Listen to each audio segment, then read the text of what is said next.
TSA kwa ushirikiano na European Union.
What an eventful day this has been after the executive did bite the bullet by conceding to demands by protesters that the Finance Bill 2024 be withdrawn. We'll be giving you details of a memorandum written by President William Ruto to the House, that is the National Assembly, and what he wants them to do with the bill. We have details lined up for you tonight. Here are the highlights.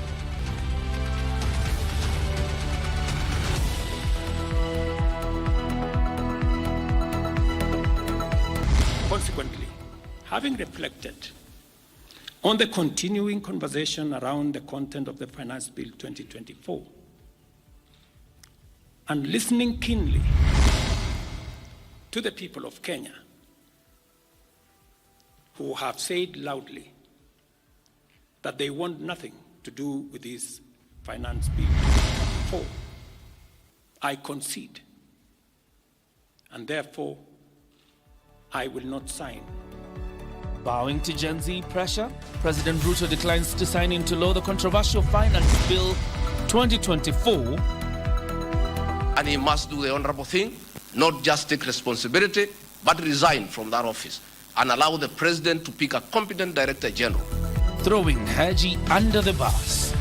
DP Gachagua calls for immediate resignation of National Intelligence Service Director Noordin Haji. And High Court to determine fate of military deployment to quell demos.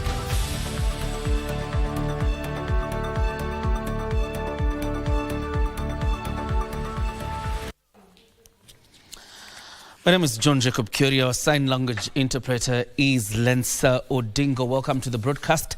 And to start us off, President William Ruto, as you already know, declined to sign the Finance Bill 2024 on Wednesday, citing what he has, citing he has listened to the voices of the people and had withdrawn the bill. In an address to Kenyans at the State House, Nairobi, the president said that he had conceded to the push by Kenyans, even as he outlined the spirit behind the proposals contained in the bill that were aimed at responding to the government's development plan. Our reporter Abdiaziz Hashim now looks at what happens next with barely 4 days to the start of the next financial year. Wednesday evening at State House, Nairobi. Thank you very much. In an unprecedented move, President William Ruto moved to inform the country his decision to stand down the Finance Bill 2024 in its totality following violent protests witnessed across the country on Tuesday. And listening keenly to the people of Kenya who have said loudly that they want nothing to do with this Finance Bill 2024, I concede, and therefore I will not sign the 2024 Finance Bill, and it shall subsequently be withdrawn. Ruto, who was in the company of Kenya Kwanza Allied legislators, in withdrawing the bill, sought to explain to Kenyans the reasons behind the proposals in the bill that was aimed at financing the 3.9 trillion shilling budget. And I am therefore proposing that because we have gotten rid of the Finance Bill 2024 it is necessary for us to have a conversation as a nation going forward. The withdrawal of the bill now means the president will have to write to Parliament within 14 days, recommending the bill to be rejected in its entirety. On the matter of development that you have said, minus the finance bill, it means that some of the development programs amounting to 200 billion shillings, we will have to cut down, to delay them. They will have to wait, some of them, for next year. According to Article 115 of the Constitution, which stipulates the process of rejection of the bill once presented in Parliament. According to the article, the President has two options. 14 days after receiving the bill, the President will sign it into law or refer it to Parliament for amendments. If the head of state returns the bill to Parliament, MPs must either amend it after adopting the President's recommendation or pass it again without amendments. This shall be done with a two-thirds majority in the National Assembly. Clause 6 of the Constitution states that if the President does not sign the bill nor return it to Parliament within 14 days, it will be considered as law.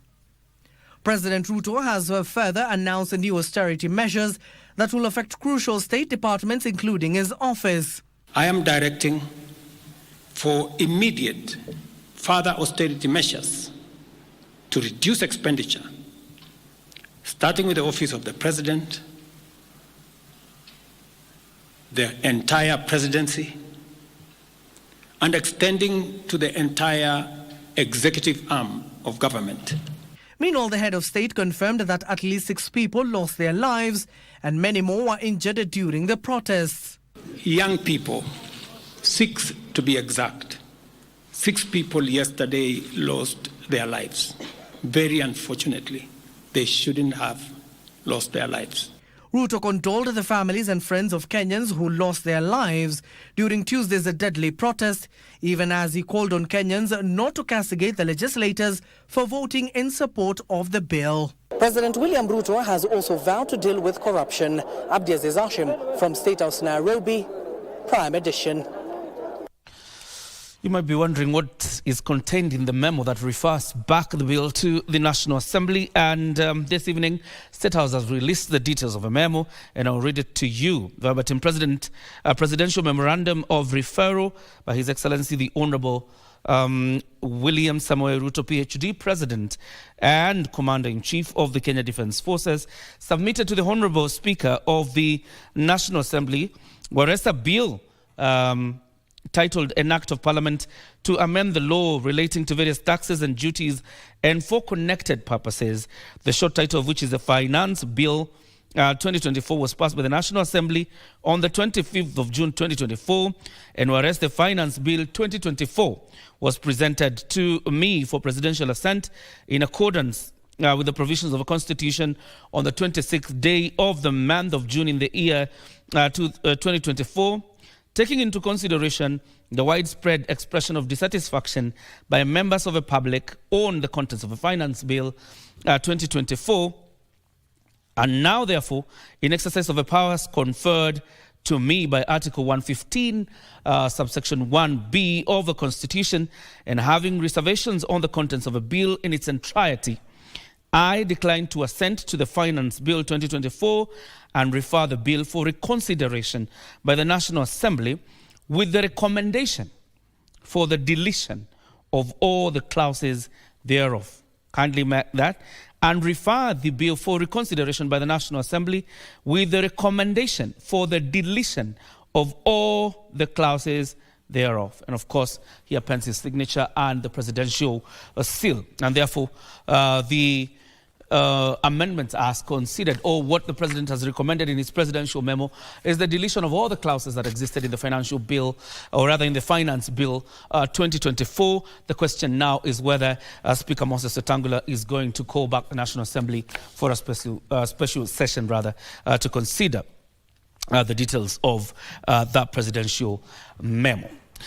Now, moving forward, moments after President William Ruto said that he will not assent to the Finance Bill 2024, Kenyans in different parts of the country have commended the move. According to those who spoke to KBC, the move is an indication that the president has listened to the people following bloody anti-finance bill protests across the country. The clergy in Nairobi has in the meantime urged Gen Z to halt the demonstrations. Nimefurahia sana venye ameweza kuitupilia mbali kwa sababu tulikuwa na malalamishi kama wananchi, na ingawaje tumeona ni kama wamekuja kama wamechelewa kidogo, juu kama wabunge wangefikiria ama wangesikiza maoni na kilio cha wananchi mapema, hatungefika mahali tulifika jana. Tungemuomba ya kwamba next time asikubali tufika kwa maandamano, angalie vizuri, na Wakenya wakisema hawataki, wakisema wanataka. Fanya vizuri kutupulia hiyo finance bill kwanza, lakini kwa kusema ukweli alichelewa, angeistopisha kwanza saa zenye maandamano ilianza. Amefanya jambo la busara sana kuhakikisha kwamba yeye ameonyesha mfano mzuri kwamba yeye ni rais ambaye alipigiwa kura na wananchi wa Kenya na anaweza wasikiza na afuate yale ambayo wanalia. Rais, mimi ninakupa makofi ya kwanza, nimekufurahia kitu yenye umefanya. Wewe ni rais wangu ambaye mimi nilikuchagua. Ingalau tujawahi kutana na wewe, lakini ninashukuru kwa ile kitu yenye umefanya. Umefanya kama wanaume 10. Kwanza ni kupongeza mkubwa wa serikali yetu ya Kenya ambaye ni Rais William Ruto kwa kuangalia na kuwa baba wa taifa, kwa manake ametupilia mbali ule mswada ambao ulikuwa umepitishwa. Na kuja kushukuru president wetu kwa sababu ya hii siku ya leo, ya kwamba ameweza kurenounce hiyo finance bill, kwa sababu ilikuwa ni tatanishi sana na ilikuwa imeleta mambo mingi, na tunasema ya kwamba it is very very timely, ni kitu ambacho ni ya maana, na tunasema asanti kwa sababu ya president. Kama angekuwa amefanya hivyo hapo bereni, tunaona ya kwamba kungekuwa na hii mambo mingi ambayo imefanyika. Kabla mujapitisha chochote, wabunge wenzetu, watoto wetu, ni vizuri msikize ground inasema nini. Kwa sababu tumeona jana wabunge wakikimbilia huko chini ya bunge, vijana wetu wameamua kuingia mpaka bunge kila mahali.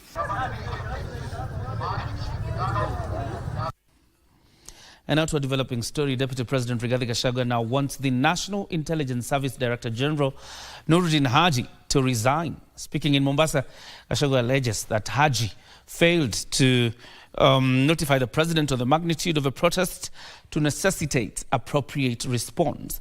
The deputy president claims the NIS Director General frustrated competent officers in the service and allegedly brought in cronies who have messed up intelligence gathering.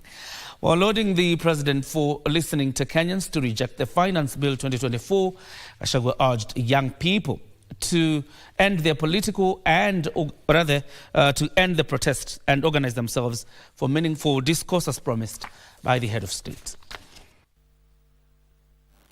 We have a dysfunctional National Intelligence Service that has exposed the president, the government, and the people of Kenya. Had the National Intelligence Service briefed the president 2 months ago about how the people of Kenya feel about the Finance Bill 2024, so many Kenyans would not have died. Property would not have been destroyed. Offices would not have been touched. There would have been no mayhem. But they slept on the job. I want to say that Nuruddin Haji must take responsibility for the deaths that occurred. He must take responsibility for the mayhem. He must take responsibility for failing President William Ruto. He must take responsibility for failing the government of the Republic of Kenya. He must take responsibility for failing the Kenyan nation by not doing his job and advising correctly. And he must do the honorable thing, not just take responsibility, but resign from that office and allow the president to pick a competent director general. As Deputy President of the Republic of Kenya and a patriotic son of this country, I want to appeal to Generation Z to call off the protests for tomorrow, because their cry has been heard by the president.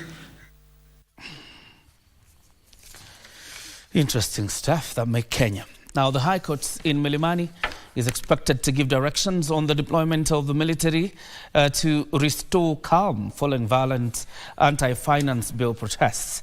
This follows a move by the Law Society of Kenya, LSK, that moved to court seeking conservatory orders to stop the process of deploying the military, citing irregularities in the process.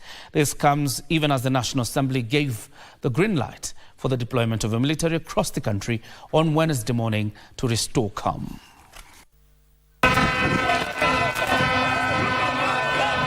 Angered by yesterday's killings of unarmed protesters, the lawyers' body moved to court to stop the deployment of the military, barely hours after the National Assembly gave the nod for their deployment. In the petition, the Faith Odhiambo-led society argues that none of the protesters who are against the Finance Bill 2024 are armed, and thus deploying the military is against the Constitution. LSK argues that there was nothing in the protest that would have been deemed as an emergency to warrant military involvement. However, according to CS Duale, the Tuesday's protests were akin to security emergency following damage to key infrastructure. In a Gazette notice dated June 25th, the CS announced the deployment of the military to help police stop demonstrators from invading critical infrastructure. LSK has urged the court to suspend the decision to deploy the military until the case brought before it is heard and determined. High Court Judge Lawrence Mugambi has certified the matter as urgent, and the case will be heard on Thursday. This comes as the National Assembly approved the deployment of the military until calm is restored. Ruth Wamboy for Prime Edition. That story from Ruth Wamboy takes us to a very first break. On Prime Edition, we're coming back with more news, including business and sports. Wale wanaotoka Kikuyu na wale wengi wamekuja hapa kutusaidia kuchanga pesa ili tusaidie hii school ya taifa. Si ya Kikuyu, hii ni school ya taifa, national school. Sote tumkaribishe rais aje achange pesa. Tufanye vile tunavyofanya kawaida. 1, 2, 3. Karibu rais, uzungumzie, uchange pesa.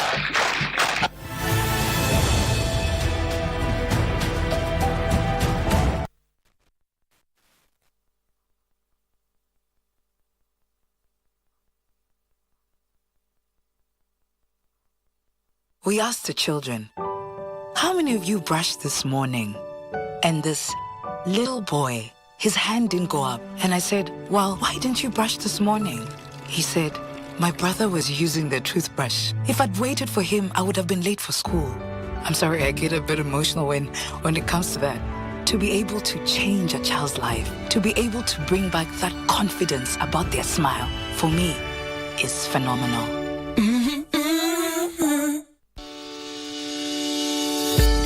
As a premier public university in Kenya and the region, JKUAT is a renowned powerhouse for pioneering research outputs and groundbreaking innovations. Our faculty and students work tirelessly to push the boundaries of knowledge to come up with sustainable and innovative solutions that address the most pressing challenges of our time. From advanced agricultural practices to cutting-edge technological advances and entrepreneurship, JKUAT is a hub of transformative ideas and practical solutions. Our commitment to internationalization is a cornerstone of our mission. By fostering global partnerships and facilitating international exchanges, we ensure our students and faculty are exposed to diverse perspectives and global best practices. This enriches their academic experience and prepares them to thrive in an interconnected world. Nilianza kuendesha boda miaka michache iliyopita ili kuhudumia familia yangu. Sio kazi rahisi, lakini inaweka chakula mezani. Wakati huo nilifikiria siwezi kushindwa. Ningeendesha boda kwa kasi, kukwepa na kuvuka barabara ovyo ovyo. Ningefanya chochote ili kufika napokwenda haraka. Lakini siku moja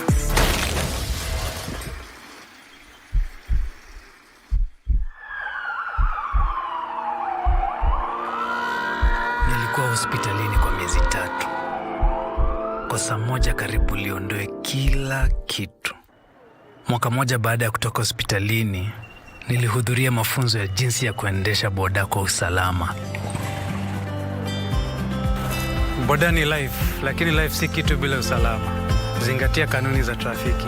Hakikisha unavaa helmet na reflector jacket wakati wote. Ujumbe huu umeletwa kwako na NTSA kwa ushirikiano na European Union. Multi-bonus. Zidisha ushindi wako hadi 1,000 na multi-bonus 1,000%. Kuwa mshindi. Mozartbet. Maji ni uhai, maji ni haki yako.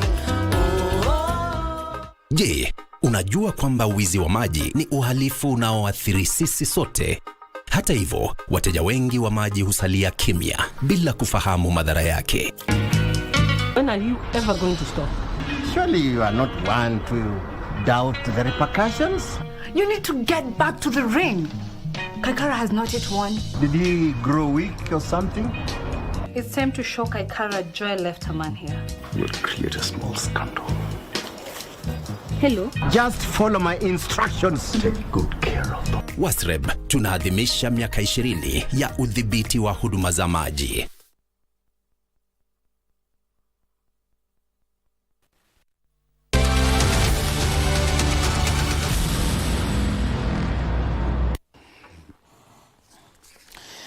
Now, moving forward, 165 people reported for treatment at the Kenyatta National Referral Hospital following yesterday's street riots.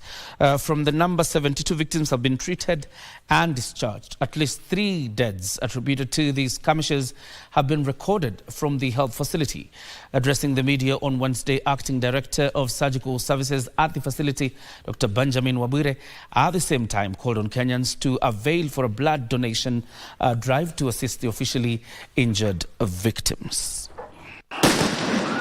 Hundreds of protesters injured during the Tuesday demonstrations were rushed to the Kenyatta Referral Hospital for treatment, with the facility receiving 2 fatalities. We've treated and discharged around 72, and the remaining are in the hospital undergoing various treatments. Overnight, we operated 24 patients who are since recovering in various areas in the hospital. Kenyatta National Referral Hospital Acting Director for Surgical Services, Dr. Benjamin Wabwire, says they have attended to 165 patients, with 1 patient dying while undergoing treatment. 8 victims are undergoing surgery at the health facility, with 23 awaiting additional procedures. The range of injuries, they are all varied, from blunt trauma to a few gunshot wounds, particularly a majority of them were rubber, and a few, I think just about 6 live bullets. As treatment for the injured protesters is ongoing at the Kenyatta Referral Hospital, the hospital management has kicked off a blood donation drive, calling on Kenyans to avail themselves for the noble cause. At the Nairobi County Funeral Home, relatives who lost their loved ones during the riots have appealed for financial support from the government and well-wishers to bury them. A boy who is a 4th year in Nairobi University was shot yesterday on the head. So we got the news yesterday last night from midnight. Then we came here in the morning, but it has not taken us long. So we want to go and get the body and transfer to the next facility.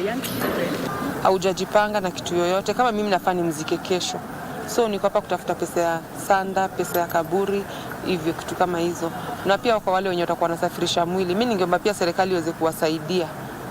Juu pia kuna hapo katika hao wenye wameuliwa, ndio ni vijana na pia wako na mafamilia, familia zao zitabaki zikihangaika. Kasi Chanamasha, Prime Edition. And Azimio la Umoja Coalition has called for the immediate release of all Kenyans arrested in connection with the Finance Bill 2024 demonstrations.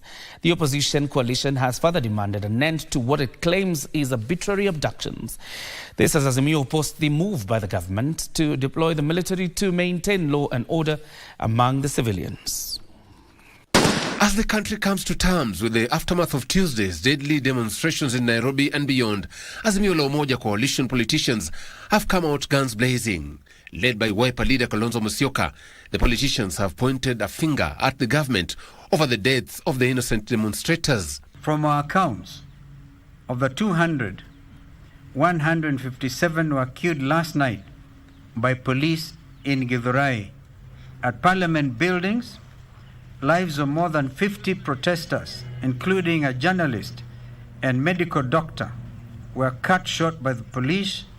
In their address to the nation, the politicians further demanded the government disclose to the nation the criminals who are said to have infiltrated the demonstrations. Ruto must also tell the nation who these abettors, funders, and orchestrators of the anti-finance bill demonstrations, as he alleged last night, are.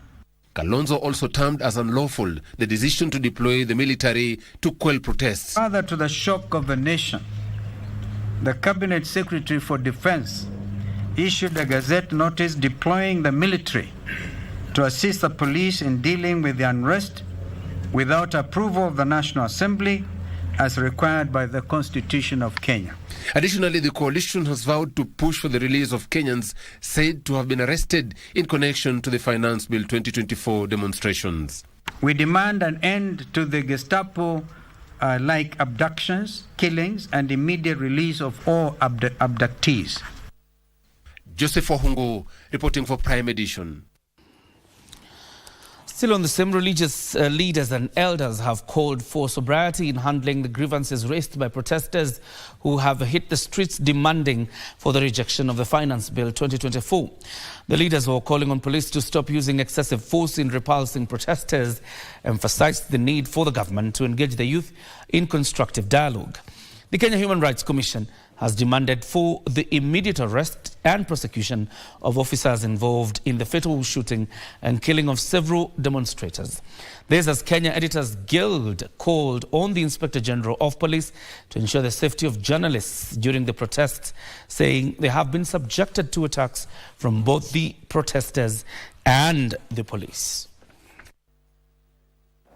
We urge our youth to exercise sobriety and restraint on the street and social media platforms.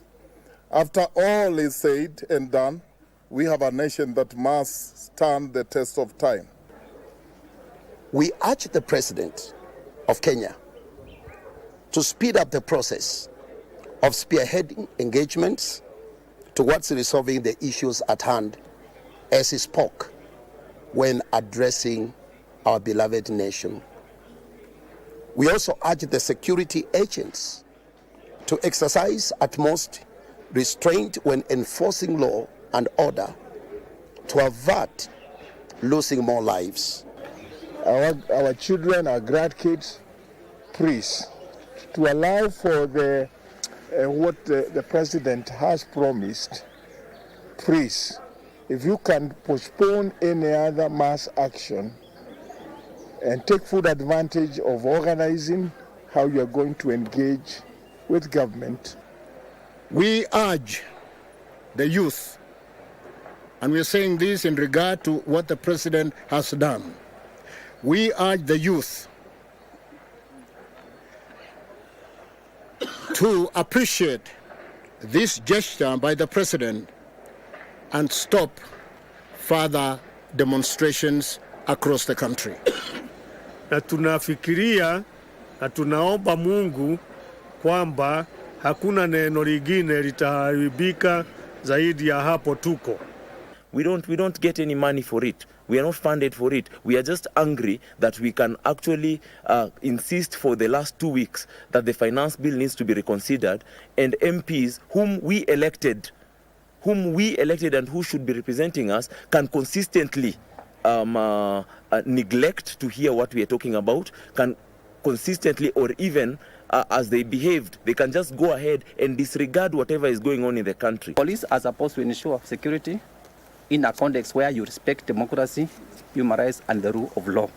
So we are watching the space. As they continue being complacent and compliant, they are the ones who are going to be bearing the ultimate criminal responsibility.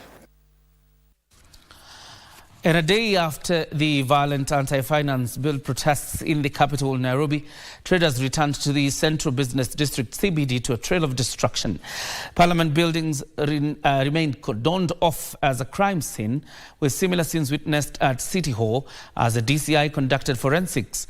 Wall cleaners were busy picking up the debris and cleaning following the inferno at the City Hall that houses the county government offices, and those are the offices of the county government of Nairobi. Our reporter Giverson Minor was in the CBD and gives us details of the start of restoration.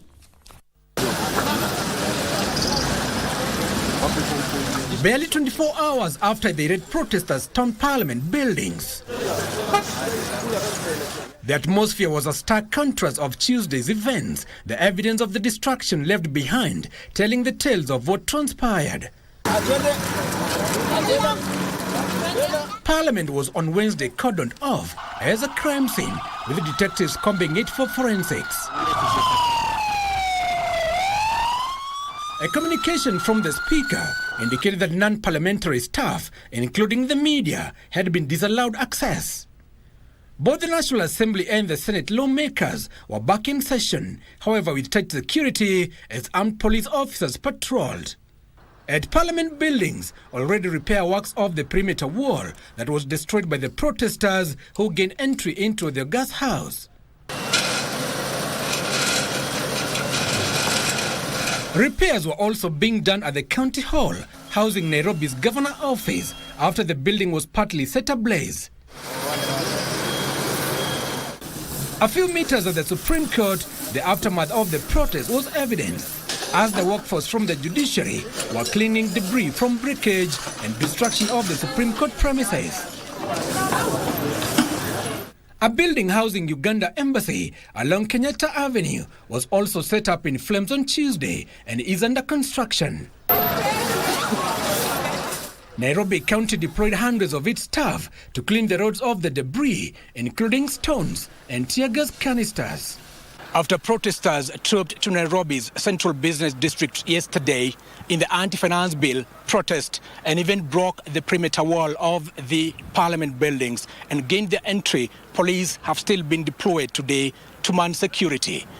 Giverson Minor, Prime Edition, Nairobi.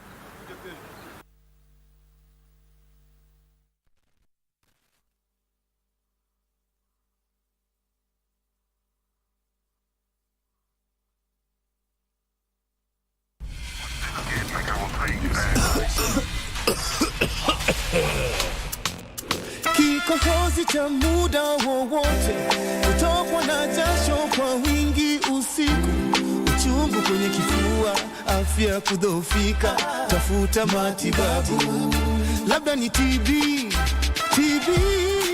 ni ugonjwa wa kweli.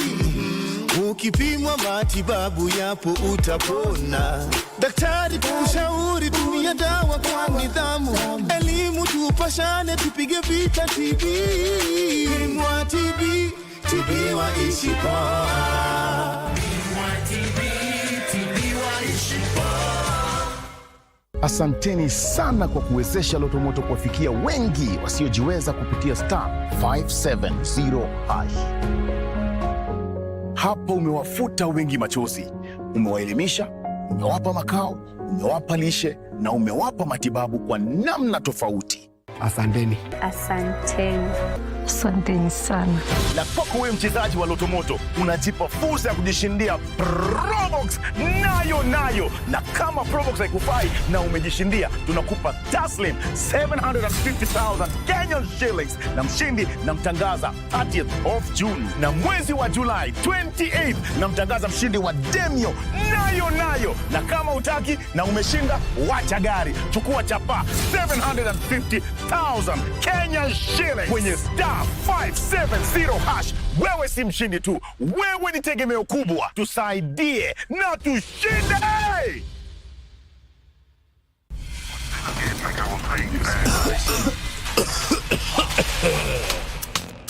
Kikohozi cha muda wowote, kutokwa na jasho kwa wingi usiku, uchungu kwenye kifua, afya kudhoofika, tafuta matibabu. Hii kazi ya kutafuta bibi ni ngumu sana. Naweza kutafutia mmoja. Hai dad. Ukae na kijana wako na mumuite mama yake, mpange mambo yenyu kama familia. Mimi siko na nyinyi. Tibiwa ishi poa. Tibiwa ishi poa.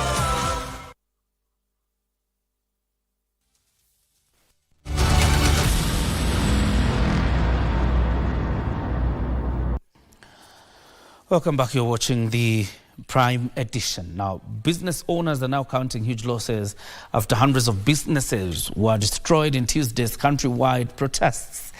A spot check by KBC Channel 1 established that majority of businesses that were vandalized are dealers in electronic accessories, clothing and apparels, as well as supermarkets. Regina Manyara has the details. Few minutes past 9 a.m. Wednesday morning.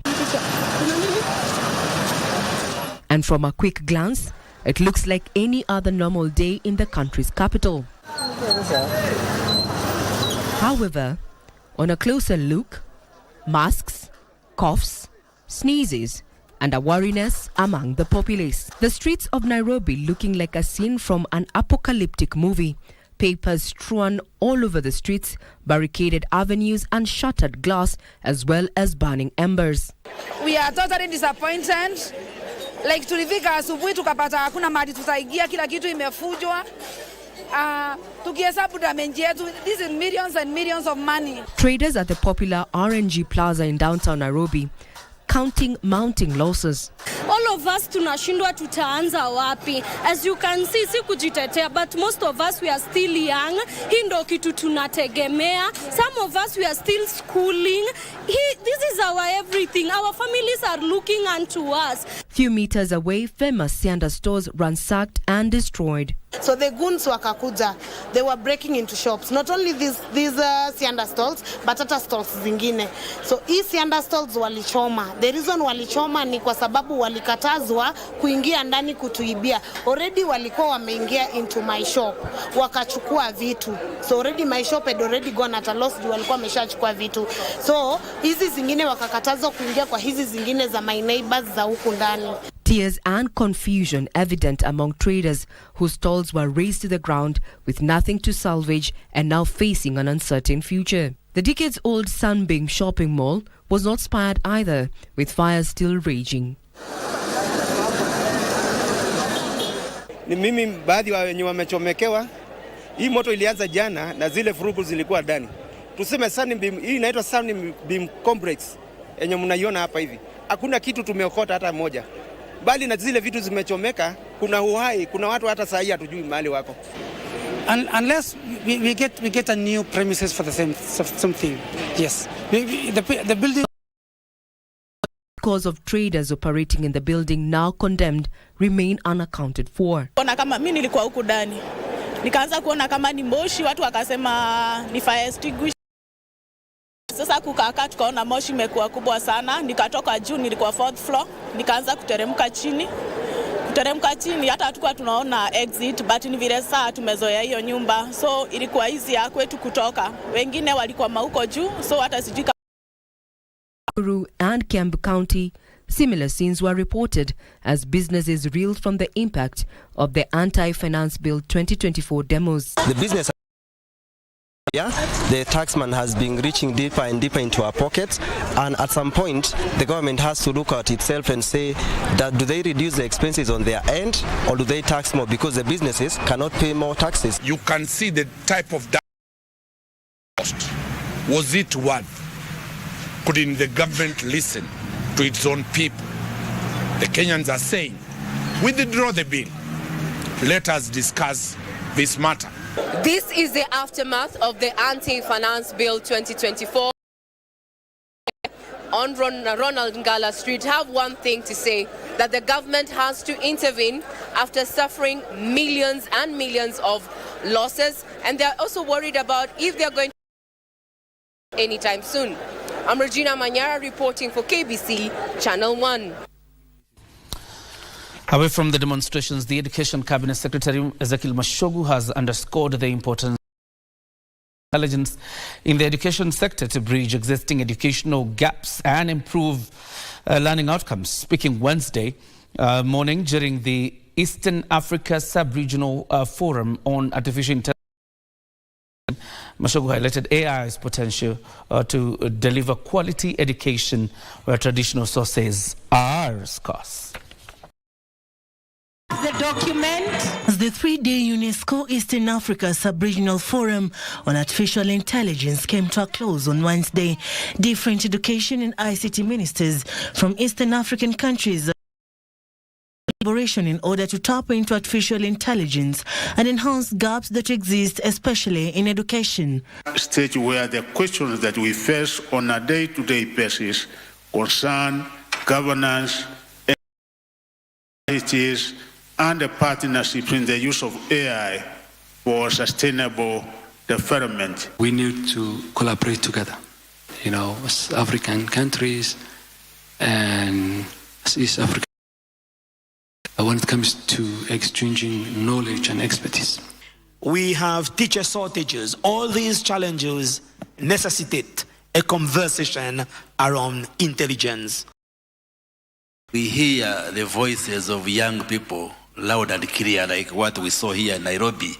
They would want us to improve the quality of life, give them a hope. And I'm glad that we took the minute to celebrate the lives that were lost. But at the end, this is telling us that we need to move to give them the options, and actually, as our director for the regional office just said, to leapfrog.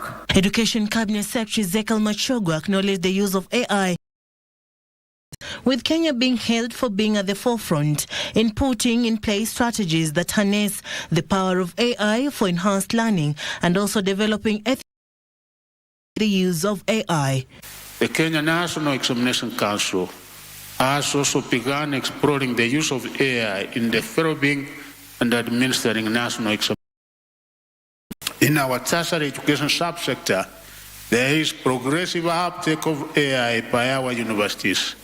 And Kenya is uniquely positioned to be a leader on AI.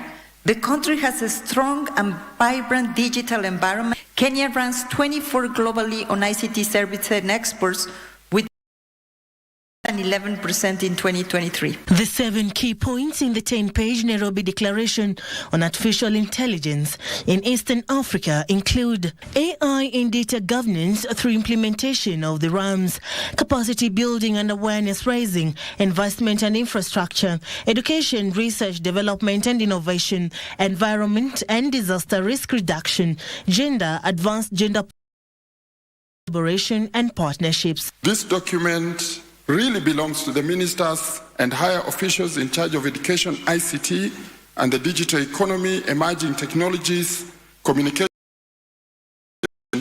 from the Eastern Africa countries. Some of the key takeouts from the 3-day forum include ensuring African countries are represented in global platforms that contribute to shaping of AI technology, data-driven solutions of by starting small and creating indigenous data sets. Academic and educational institutions should reform their curriculums in light of new AI developments, and women should also be an education system should be devoid of stereotypes and support women in STEM-related courses. As the 3-day Eastern Africa Sub-Regional Forum to an end, professionals have been urged to learn AI so that not to lose their jobs to professionals who use AI to improve productivity. Serafina Robi for Prime. And as the Men's Mental Health Month comes to an end, filmmakers are hopeful that the films produced under the theme of overcoming mental health in men will make an impact. On tonight's episode of Cinemas and Theatre, When It Rains, The focus, or rather focuses on men's mental health awareness, as Jacqueline Masharia now takes us through it.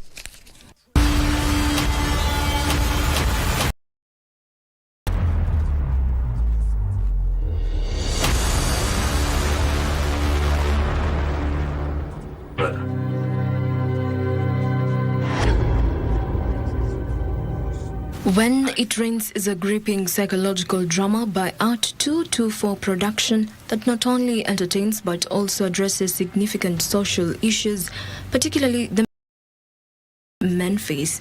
Directed by Calvin Oyula, the film centers around the character of Ethan, whose life spirals into turmoil as he grapples with his inner demons, jeopardizing his relationship with, played by Gloria Magwithi.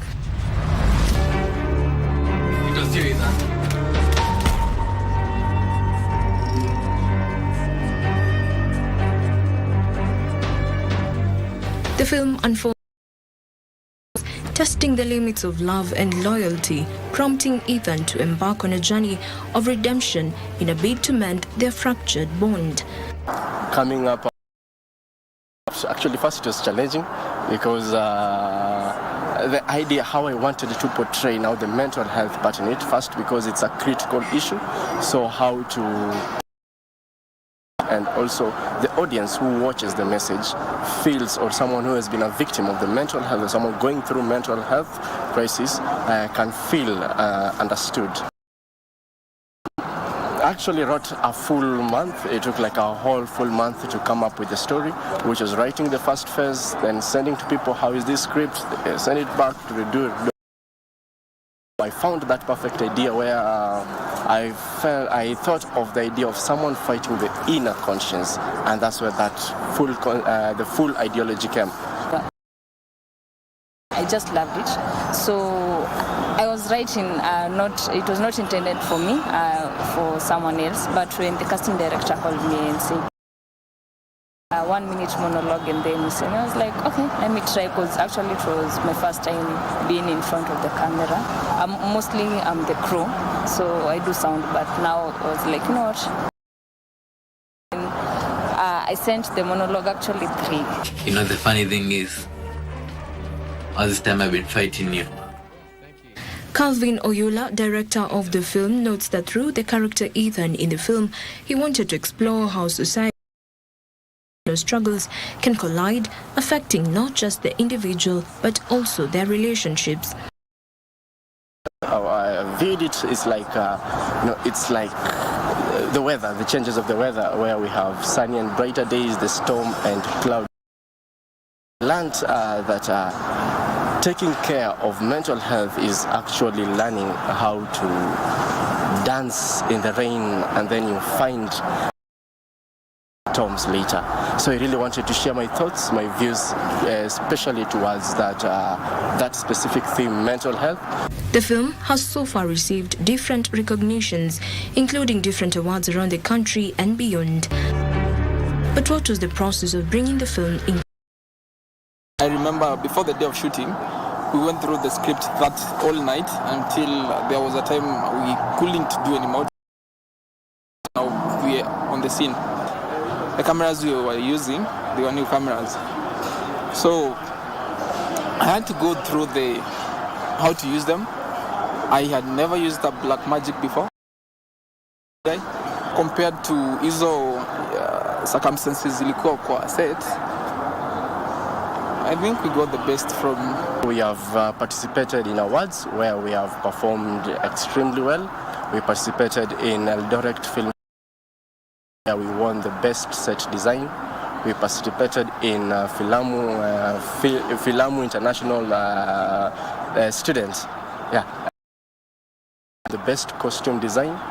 We also participated in Mombasa International Film Festival, where When It Rains was managed to receive 2 nominations for the best director along some big.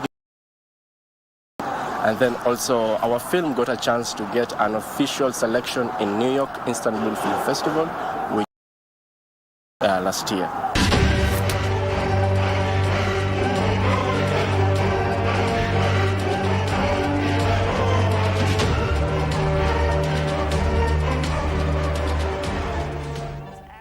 When it rains is My Movies Africa is the distribution platform that you're currently working with for When It Rains.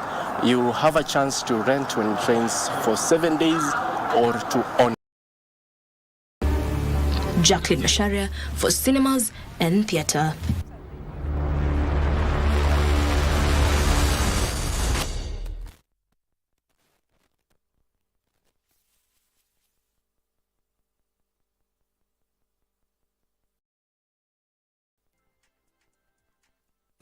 Back to the future. The future is simulate. Bet smarter. Win faster now. Be a winner. More at Bet. This World Blood Donor Day, join us in years of giving. Thanks to blood donors, I'm here today. Your donations gave me a second chance.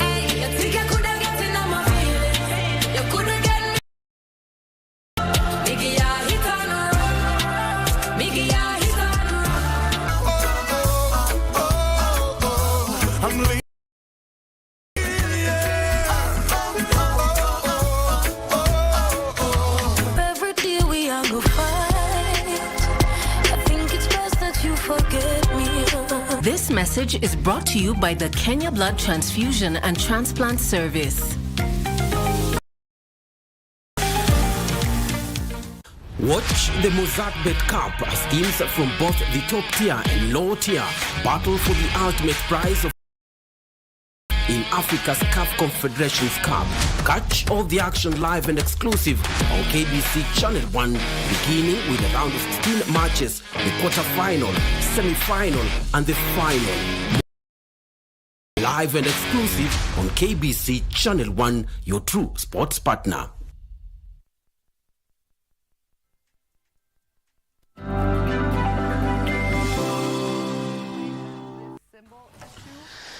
It's now.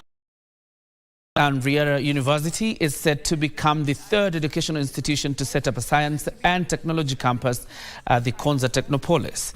The Konza Chief Executive Officer Paul Okwiri says the first phase of the 20 billion shillings technology and innovation will be complete by mid-next year. Riera University is set to become among the 140 investors that will be onboarded at the Konza Technopolis. The institution plans to build a 20 billion shillings campus at Konza. Konza City offers us an opportunity to be able to provide very, very good access in an environment which is very, very progressive. Specialized training on science and technology. Also do something about incubation, where you will get young people who will come up with ideas, assist them to implement their ideas. The line is training model with the Stanford University at the Silicon Valley in California. At Technopolis, Riera is in the right ecosystem within which institutions of higher learning and research will be able to collaborate and bring the link, the private sector, and also the industry to create an innovation ecosystem. The campus is an additional institution of higher learning after Kenya Advanced Institute of Technology and Science and the Open University of Kenya opened campuses at the Technopolis. Reporting for Prime Edition. Local Kenyan vehicle assemblies are urging the government to fully implement the Kenya National Automotive Policy if the industry is to increase production of locally assembled cars, reduce cost to consumers and reduce the reliance vehicles. The Associated Vehicle Assemblers say Kenya has the potential of supplying the rest of the continent if the policy is implemented. The National Assembly approved the Kenyan National Automotive Policy, aimed at supporting the local motor vehicle assembly industry and drive growth of the use of new vehicles. However, players say since then the policy is yet to bear fruit. So you see, the reason why people buy second-hand vehicles is because they are cheaper. However, if duty is less on locally assembled vehicles, then people will access to them. They'll be more affordable. Data from the Kenya Motor Vehicle Industry Association shows that new vehicle sales in the Kenyan market declined to to 13,352 units in 2022. Players are now looking at new ways to improve the appetite for local demand of new vehicles, especially in the e-mobility space. If this gets implemented, then and especially if we make it suitable for EVs, then it becomes easier. When on EVs, they will import more and we can sell more and at a better price. We have no choice. The policies have to change. And we are not planning on bringing any cars. We are planning to do it here. We'll take cars to the rest of Africa from Kenya.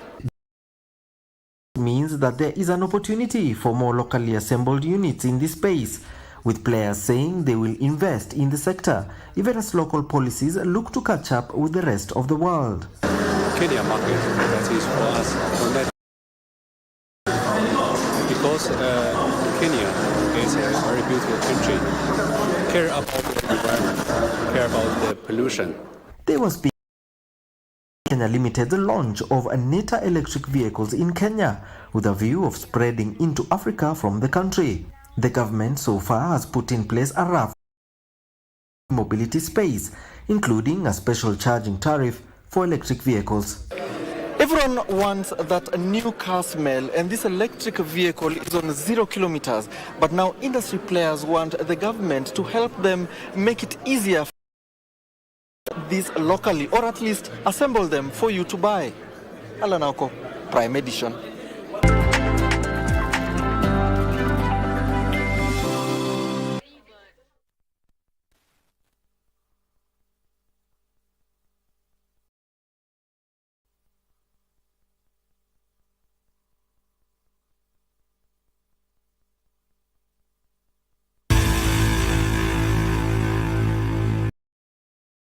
Is brought to you by Mozart Bet.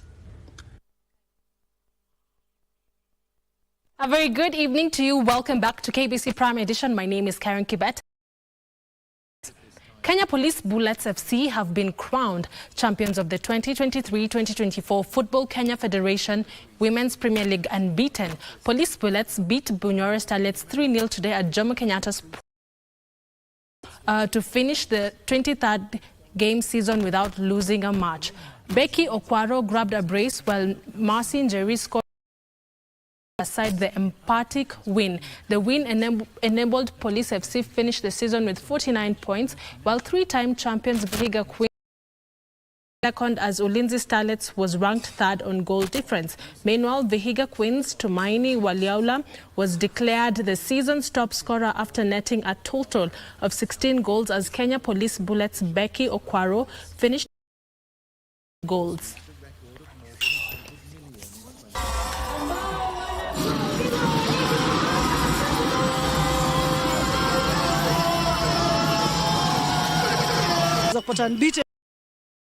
Maanisha lazima tujitahidi sana season inakuja iwe better, na kuwa better ni vipi sasa? Ni ku make sure maybe tume minimize draws sasa, lakini tunajipanga pole pole, tutaenda kule mbele. Sports Cabinet Secretary Ababu Namwamba has on Friday flagged off the national para-boxing team that will take part in the para-boxing tournament set for 29th of June in Poland. The team of Evans Absalom Yakama is scheduled to travel this week, where they are determined to make their debut in style. Evans Odhiambo has been training at the Huruma CDF Social Hall under the guidance of coach Stephen Makoha and will face book in the para-boxing heavyweight category. Emmanuel, on the other hand, will face Powell Kaleta in the middleweight out of the 10 para-boxing fights on the card. The para-boxing tournament by 7 Stars Promotion in conjunction with the local government in Poland. Tutakuwa papa hapa kuwakaribisha mnaporejea nyumbani na unayoshinda kuna kitu cha kutarajia. Sisi kama paraboxers tulisema tutaki kuenda kwa barabara tukibeg. Tukibeg si mzuri. Tuko na nguvu, opportunity Nao players wangu ni watu wako na discipline, najua definitely hata wewe utafurahi. Wanaleta hiyo medal hapa. Moving on, Kenya Defence Forces to become the first Kenyan female judoka to compete at the Olympic Games, with the judo competition scheduled to start from the 27th of July this year at the France. The International Judo Federation confirmed her participation in a letter written to the National Olympic Committee of Kenya, stating that she made the cut from the continental accumulated 384 points. Zedi Cherotich will make her debut from the 1st of August in the heavyweight category elimination round of the 64. The Kenya Judo Federation welcomed her inclusion in the upcoming Olympic Games, saying they have received the Africa Judo Federation as well as the international governing body, who seconded a Japanese coach, Utashuro Yusuke, to the country for the last 2 years, where they have been able to nurture many talents to boost the national team.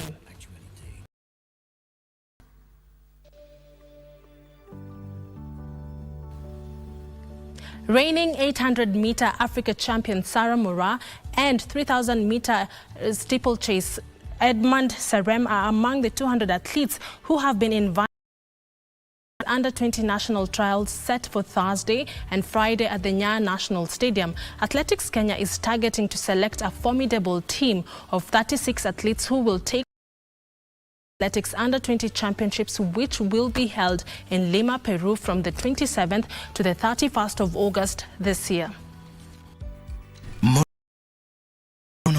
We're part of the team which is competing in the ongoing 23rd African Senior Athletic Championships in Douala, Cameroon. According to Athletics Kenya Youth Bakuril, only athletes who will turn 19 by the end of this year will be eligible to compete in the national trials. This is an opportunity also for Kenyans to come and watch these kids. We have to give them every opportunity, because this is the future of athletics in this country.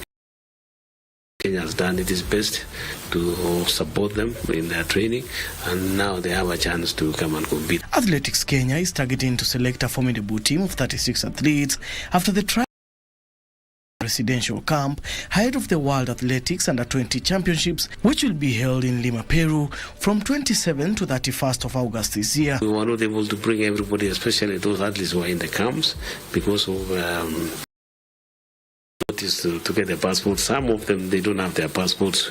We actually wish them to continue training, not to lose hope in the future. This is their chance also, because in the next 2 years we'll have also the competition that will be there. 2022 World Under-20 Championships, bagging 3 gold, 3 silver and 4 bronze medals. For Prime Edition Sports, I'm Daniel Mwendo.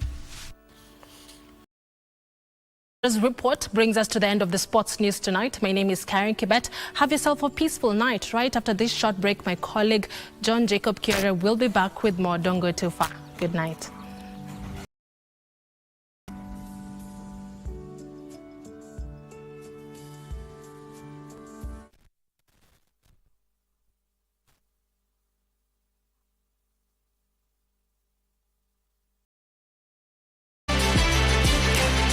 Sports News was brought to you by Mozart Bet.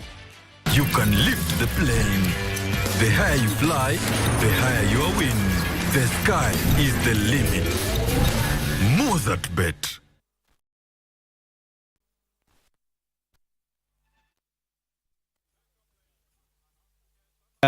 Prime Edition tonight. Thank you very much for watching.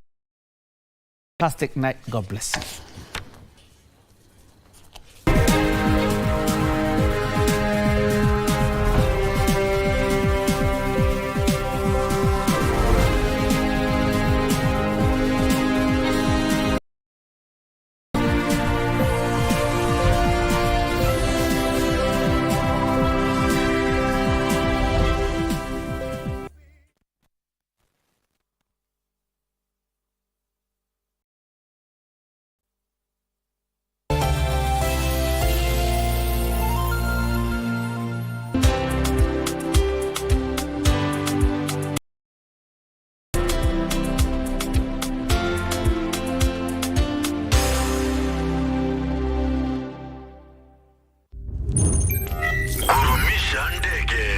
Aviator instant.